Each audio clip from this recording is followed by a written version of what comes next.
سلام دوستای عزیز. امروز میخوایم براتون یک بیریانی خوشمزه پخته کنم و این هم مواد لازمش که مواد بیریانی است: زیره است، مرچ سیاه است، تخم گشنیز است، برگ بو است، دیگه زردچوبه است، پیاز است، سیر است، مرچ است، گوشت مرغ است، خود برنج است و کچالو است، مطر است، نخود است که میخوایم کل چیزها را امروز براتون در بیریانی بندازم و ببینیم که چی طعم مزه‌دار میآید که چیزا را در بیریانی بندازیم.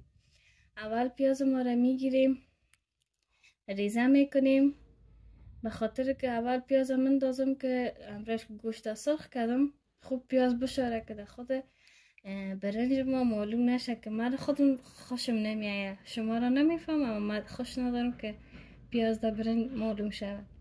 از این خاطر اول پیاز میگیریم، ریزه ریزه میکنیم بسیار خرد.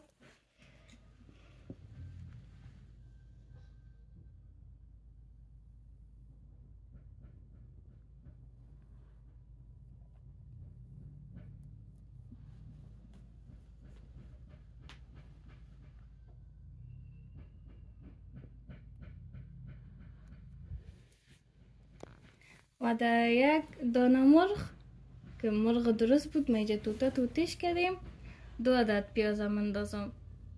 باز هر چقدر که از شما اگر مواد لازم تان زیاد بود میتونید بیشتر اضافه کنید. و حالا گوشتای مرغ میگیرم اول مندازم در دیگ که یارا سرخ کنم. وقتی که گوشتا را انداختم ایره میمانم که خوب سعی کم سرخ شود.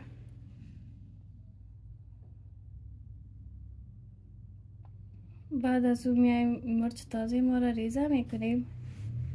من دوست دارم خلالی ریزیش کنم. شما اگر نمیخواستین زیاد برنجتان تند شود میتونین درست بندازین، اگر نمیخواستین توتیش نکنین، هم تو درست بندازینشه بازم طعمش خوبش میکنه.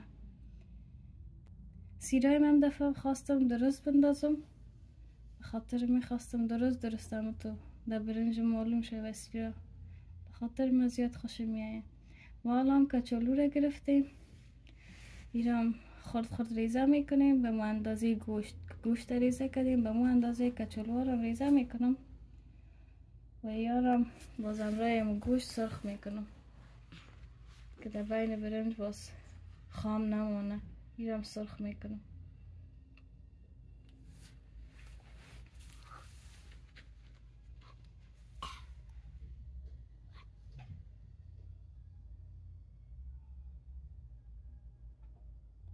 و حالا پیازا را مندازم، گوشتم که سرخ شد. حالا پیاز مندازم که پیازم امروز سرخ کنم، یعنی خامبویه که گوشتم بره.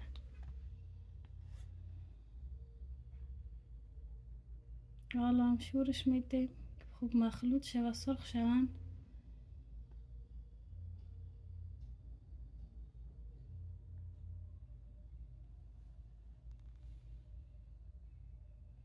و حالا هم پیاز ما را سرخ شد، کچالو را مندازیم. چند دقیقه کچالو را تف میتم روی پیاز و گوشت که خوب سرخ شوند.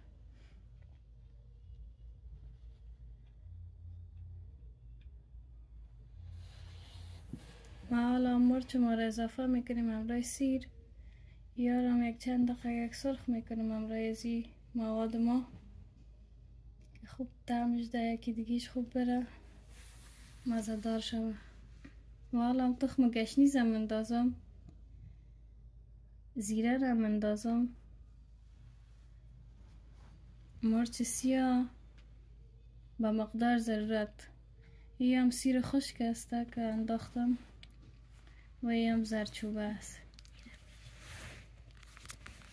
و این هم برگ بو بود امرای پودر پیاز و هم اضافه کردم و کلش خوب مخلوط میکنم.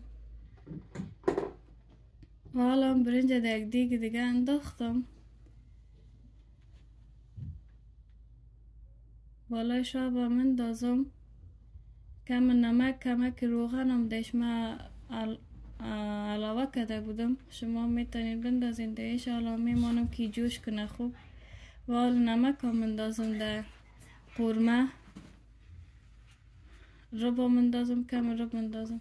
دوستای عزیز میتونیم بانجوری هم استفاده کنین. من در چند دفعه بانجوری هم استفاده کردم و جای رب، اما برنج ما کم نرم ساخت. از او خاطر باز خواستم دی دفعه دیش رب اضافه کنم، به خاطر که برنجم نرم نشه و رنگشم خوبش میکنه. و حالا یک گیلاس نخود هم دیش اضافه کردم، یک گیلاس هم متر. ما متر ما وقت از یخچال کشیده بودم، مانده بودم که خوب سرد شوه، یخش باز شوه، یخش زده بود. و حالا مواد بیریانی ما را اضافه میکنیم. بعد از این دیگه مواد ما کلا آماده است. و حالا ماست اضافه میکنیم. ماست بسیار طعمش خوبش میکنه، از خاطر ما زیاد خوشم میاد همیشه ماست مندازم در بیریانی.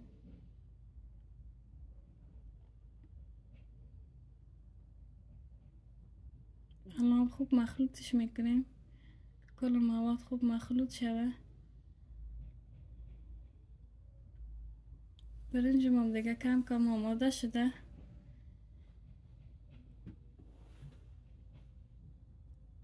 حالا در چلو صاف میکنم برنجم. نه قدر برنج تا نرم شوه، نه قدر سخت بانه. با 50%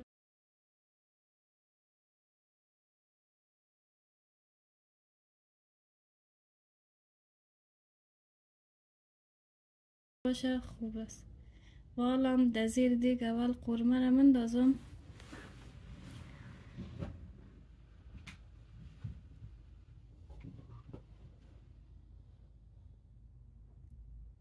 قورمه را انداختم، حال سر برنج مندازم. به خاطر اول گتشان نمیکنم، میمان خوب برنجم اول دم بگیره و بعد از او قورمه را روی برنج باز گت میکنم. و حالا میا رنگ های خوراکی برنج هستن که من یک رنگ نارنجی انداختم و یک رنگ سبز. رنگ های دلخواهی از خوشم میاد، نمی رنگ ها که در برنج باشه. و کم گشنیز هم در سرش پاش میتم که مزیش خوبش میکنه.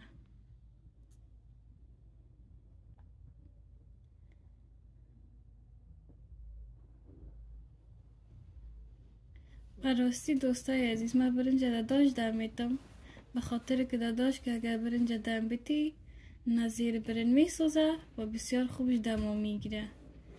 من زیاد خوشم میاد که داداش دم بتم، به خاطر که بسیار خوبش میشه. و حالا برنج ما دم گرفته و میخوایم که میره میگیرم در تشت دیگه مندازم، به خاطر که موادم درست گرد شوه. به خاطر که جای دو دیگ کمه، جایش تنگ بود نمیشد سیگت و برنجم توته میشد. از اون خاطر برنج در تشت انداختم و زیر اینا گرد میکنم، خوبم رای مواد گرد شوه.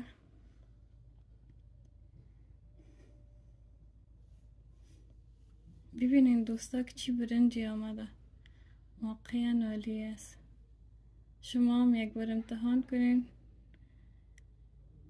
امیدوار هستم که خوشتان بیاید. و حالا در یک ظرف مناسب ایره میکشم.